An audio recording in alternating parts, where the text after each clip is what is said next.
Morning student. आज हम बात करते हैं भारतीय कृषि के बारे में। अपन पढ़ रहे थे, अपन भारत की प्रमुख खाद्यान्न फसलों के बारे में बात करते हैं। फसलों के आधार पर मैंने टोटल जो है भारतीय कृषि को 4 भागों में बांटा था, आपको याद है।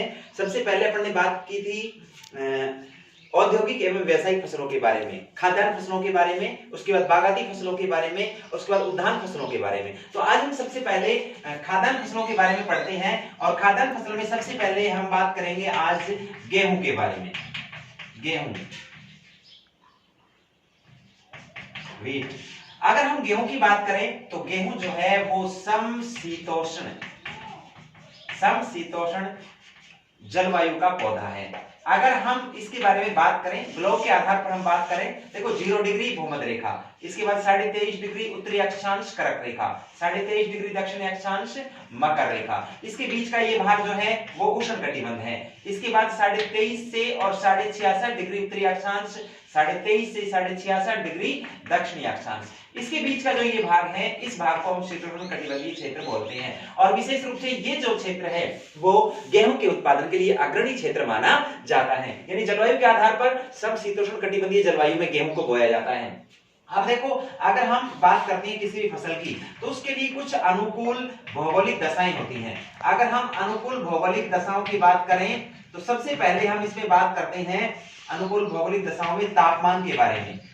तापमान, उसके बाद वर्षा और उसके बाद मिट्टी।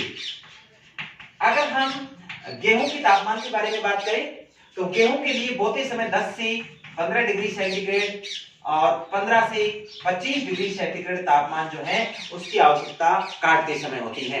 यानी 10 से 15 डिग्री बोते समय और काटते समय 15 से 25 डिग्री सेंटीग्रेड तापमान की आवश्यकता होती है। और पाला इस फसल के लिए हानिकारक होता है और पाले से बचाव के लिए रात्रि के समय गेहूं की क्यारियों में पानी भर दिया जाता है। इसके बाद हम बात करते हैं वर्षा के बारे में।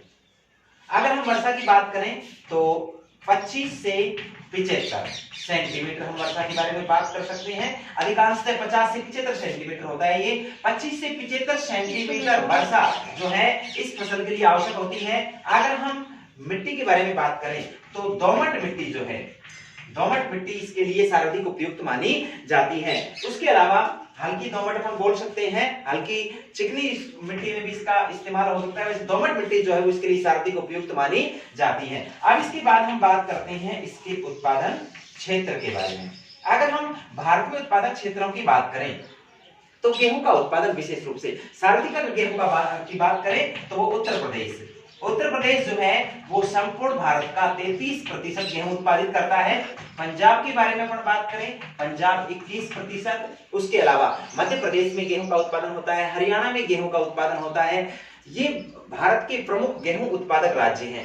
अगर हम राजस्थान के संदर्भ में बात करते हैं तो राजस्थान के संदर्भ में अगर हम बात करें तो गंगानगर है, हनुमानगढ़ है, भरतपुर है, अलवर है, जयपुर है। ये उसके अलावा कोटा में भी गेहूं का उत्पादन होता है। लेकिन प्रमुख तौर पर ये जो जिले हैं वो ज्यादा मात्रा में गेहूं का उत्पादन राजस्थान में करते हैं। तो अपन सिर्फ यहाँ गेहूं के बारे में इतना ही पढ़ेंगे। इसके बाद नेक्स्ट जो खाद्यान्न फसल है उसके बारे में अपन बात करते हैं, वो फसल है चावल। अगर हम चावल के बारे में बात करें तो चावल जो है दूसरी खाद्यान्न फसल है।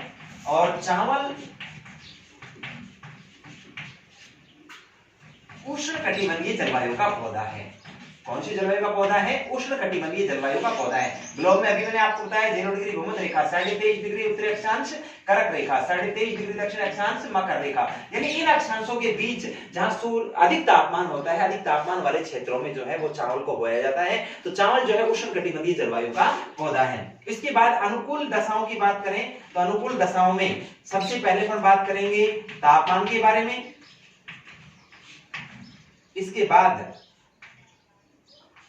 वर्षा और इसके बाद हम बात करेंगे मिट्टी के बारे में। सबसे पहले अपन बात करते हैं तापमान के बारे में। अगर हम तापमान की बात करें तो 16 से और 27 डिग्री सेल्सियस तापमान सेंटीग्रेड, 16 डिग्री से और 27 डिग्री सेंटीग्रेड तापमान की आवश्यकता जो है वो चावल उत्पादन के लिए होती है। और अगर हम वर्षा के संदर्भ में बात करें तो 100 से 200 सेंटीमीटर वर्षा जो है वो चावल के लिए उपयुक्त मानी जाती है।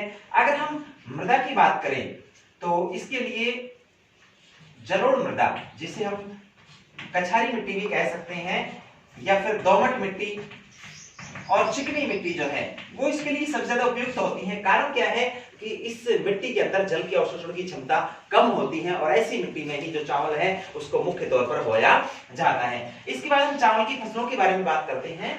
भारत में चावल की 3 फसलें बोई जाती हैं, अमन, औस और तीसरी है बोरो।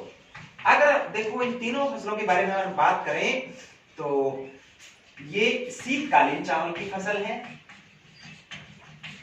अमन, ओस जो है वो शरदकालीन चावल की फसल है, और बोरो जो है वो बसंतकालीन चावल की फसल है।